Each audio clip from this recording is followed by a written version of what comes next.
নমস্কার বন্ধুরা, মনিজ রান্নাবাটিতে আমি তোমাদের সবাইকে স্বাগত জানিয়ে আজকের রেসিপিটা শুরু করতে যাচ্ছি। আজকের রেসিপি হচ্ছে চিজি এগ স্যান্ডউইচ।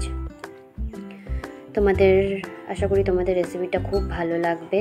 তো তোমরা দেখতে থাকো রেসিপিটা, আমি কি করে রেসিপিটা করছি। তোমরা দেখতেই পাচ্ছ, খুব ইয়াম্মি লাগবে, খেতেও খুব ইয়াম্মি হয়েছিল। তো চলো তোমরা দেখতে থাকো।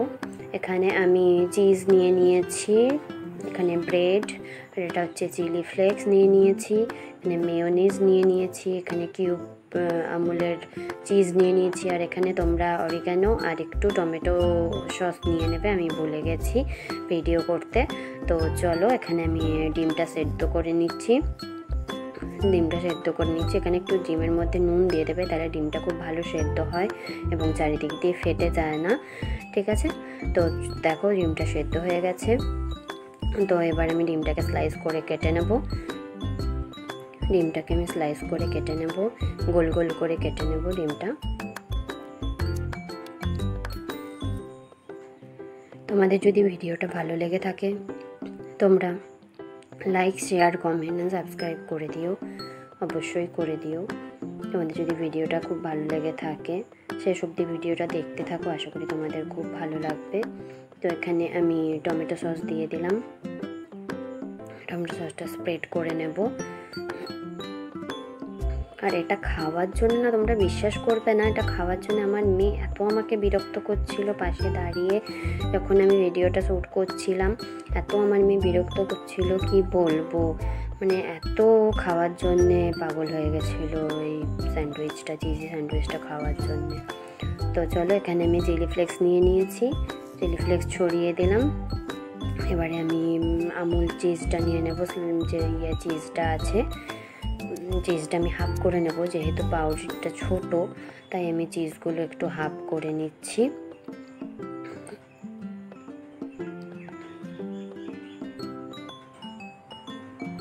ওই দেখো, দেখেছো আমার মেয়ের আঙুল দেখা যাচ্ছে, এত বিরক্ত করছিল কি বলবো তোমাদের।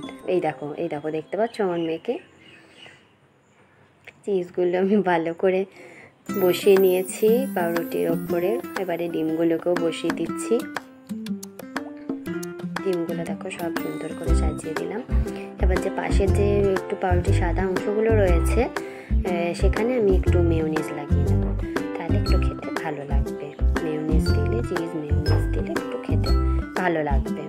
ঠিক আছে, তো মেয়োনিজটা আমি দিয়ে দিচ্ছি। মেয়োনিজটা দিয়েও আমি চামচ দিয়ে একটুখানি করে নেব, একটুখানি ছড়িয়ে নেব চামচ দিয়ে চারিদিকটাতে, যাতে চারিদিকে লেগে যায় মেয়োনিজটা।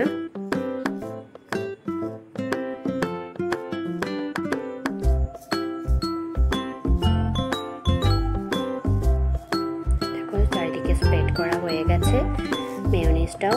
এবারে আমি যে কিউব চিজটা রেখেছিলাম সেটা পাউরুটির ওপরে দিয়ে দেবো, ভালো করে ছড়িয়ে দেবো, যাতে ভালো চিজি ভাবটা থাকে, নাহলে খেতে ভালো লাগবে না। ভালো করে যদি চিজটা ছড়িয়ে না দেওয়া যায়। চিজটা আমি পুরো ছড়িয়ে নিচ্ছি চারিদিক দিয়ে। আর আমার মেয়ে জানো তো পাশ থেকে বলছিল আমারটাতে বেশি করে চিজ দিতে, দিয়ে আমি ওপরে চিলি ফ্লেক্স ছড়িয়ে দিলাম। চিলি ফ্লেক্স ছড়িয়ে দিয়ে একটুখানি অরিগানো দিয়ে দেবো, চিলি ফ্লেক্স আর অরিগানো দিয়ে দেবো একটুখানি। অরিগানো দিয়ে দিলাম। চিলি ফ্লেক্স আর অরিগানোটা না দিলে ঠিক খেতে ভালো লাগে না। তো চিলি ফ্লেক্স আর অরিগানো দিয়ে আমার পুরো ব্রেডটা রেডি হয়ে গেছে। এবারে ওভেন অন করে নিয়েছি, একটা তাওয়া বসিয়ে, একটা ফ্রাইং প্যান বসিয়ে নিয়ে এখানে বাটারটা আমি চারিদিকে স্প্রেড করে দিচ্ছি। এর উপরে আমি পাউরুটিগুলো বসাবো, তো সেই জন্য আমি বাটারটাকে ভালো করে স্প্রেড করে নিলাম, দিয়ে পাউরুটিগুলো ভালো করে সাজিয়ে বসিয়ে নেব।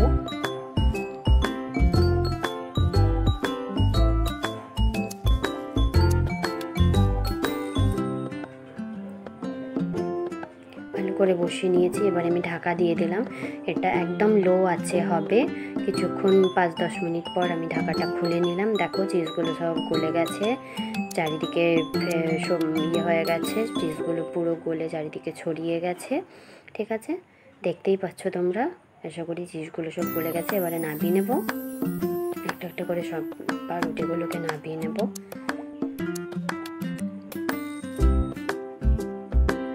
দেখো চিজগুলো চারিদিকে গলে গেছে।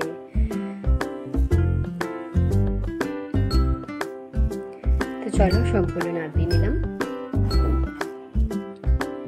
দেখতেই পাচ্ছ সবগুলো নামিয়ে নিলাম আমি। দেখো কতটা টেস্টি হয়েছিল খেতে, খুব সুন্দর খেতে হয়েছিল। আমার মেয়ে তো এত খুশি হয়েছিল খেয়ে যে কি বলবো। তোমরা একবার ট্রাই করতে পারো, ট্রাই করে অবশ্যই আমাকে জানিও কমেন্টে কেরম লাগলো তোমাদের এই রেসিপিটা। তো দেখা হচ্ছে আবার অন্যদিন একটা নতুন ব্লগ নিয়ে। ধন্যবাদ।